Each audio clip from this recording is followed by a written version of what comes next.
Mamadi Doumbia a dit publiquement qu'il soutient le Mali. Mais pourquoi Mamadou Doumbia ne dit pas qu'on sera bientôt attaqué, donc il faut renforcer nos bases? Mamadou Doumbia, actuellement où je vous parle, il est au Mali, il est à Bamako. Mais pourquoi? Parce qu'ils savent que la guerre, ça se passe à Bamako. Parce qu'ils savent que la guerre aura bel et bien lieu à Bamako. Mais pourquoi? Parce que cette guerre-là sera transportée depuis la Côte d'Ivoire au Bamako.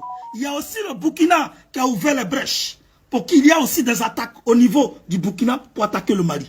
Il y a aussi le Niger. Mais depuis un certain moment, le peuple nigérien s'est soulevé contre les Français. Donc là, ça a commencé par brouiller leurs cartes. Il y a seulement la Guinée-Bissau du président Mbalo qui en alerte pour la France. Donc c'est à partir de là-bas aussi que les attaques vont venir. Donc le point commun des attaques et de la guerre, c'est au niveau de Bamako. Au niveau de la Côte d'Ivoire, Alassane Dramane Ouattara a déjà engagé plusieurs mercenaires qui ont procédé à des tentatives d'attaque. Et ces tentatives d'attaque-là se sont transformées en attaques terroristes djihadistes. Et ça n'a pas porté de fruits. Actuellement où je vous parle, il y a un monde de mercenaires libériens, sierra-léonais basés au niveau de Yamoussoukro. Ils sont au nombre de 1400. Je dis bien 1400. Ils sont basés à Yamoussoukro et ils attendent le retour de Ouattara pour engager ce sursaut-là. Pour engager un assaut final contre Bamako. Il y a déjà un cortège au niveau de l'armée onusienne, pour ne pas dire de la MINUSMA, qui est basée à la frontière. Et vu tout cela, les autorités maliennes ont décidé de faire aussi mouvement vers la frontière du Mali, entre le Mali et la Côte d'Ivoire. Cette guerre, elle est imminente. Mais ce n'est pas notre guerre. Peuple ivoirien, ce n'est pas notre guerre. Votre fanatisme, là, vous pouvez continuer votre fanatisme, mais restez silencieux. Les Maliens sont dans une logique de révolution. Et ça, je suis fier d'eux. Actuellement, le peuple qu'il faut soutenir, c'est le peuple malien. En Côte d'Ivoire, on a un traître. Il s'appelle Alassane Dramane Ouattara et ses collaborateurs.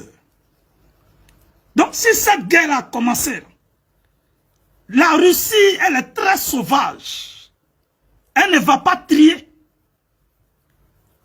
Pour ne pas subir la sauvagerie de la guerre que la Russie va faire contre la Côte d'Ivoire, il est mieux que les jeunes Ivoiriens et le peuple ivoirien et même les militaires ivoiriens se mettent ensemble pour chasser Alassane Dramane Ouattara. C'est comme ça qu'on va échapper à la sauvagerie de la Russie. Parce que la Russie, quand elle engage une guerre, elle est très sauvage. Je dis bien, elle est très sauvage. La Russie a une arme qui peut détruire les 322 462 km². Depuis la Russie. Ce n'est pas depuis le Mali. Depuis la Russie, elle est capable.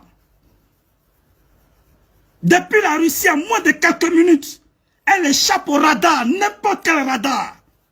Elle atteint sa cible 2 minutes après. Donc, pensez pas que c'est un amusement. Vous prenez ça pour jouer. Je vois des cyberactivistes qui sont proches de Ouattara, qui s'agitent. Votre Ouattara, là, votre Dramane, il est petit par rapport à ce qui vient. Votre Dramane Ouattara, il est petit par rapport à ce qui arrive.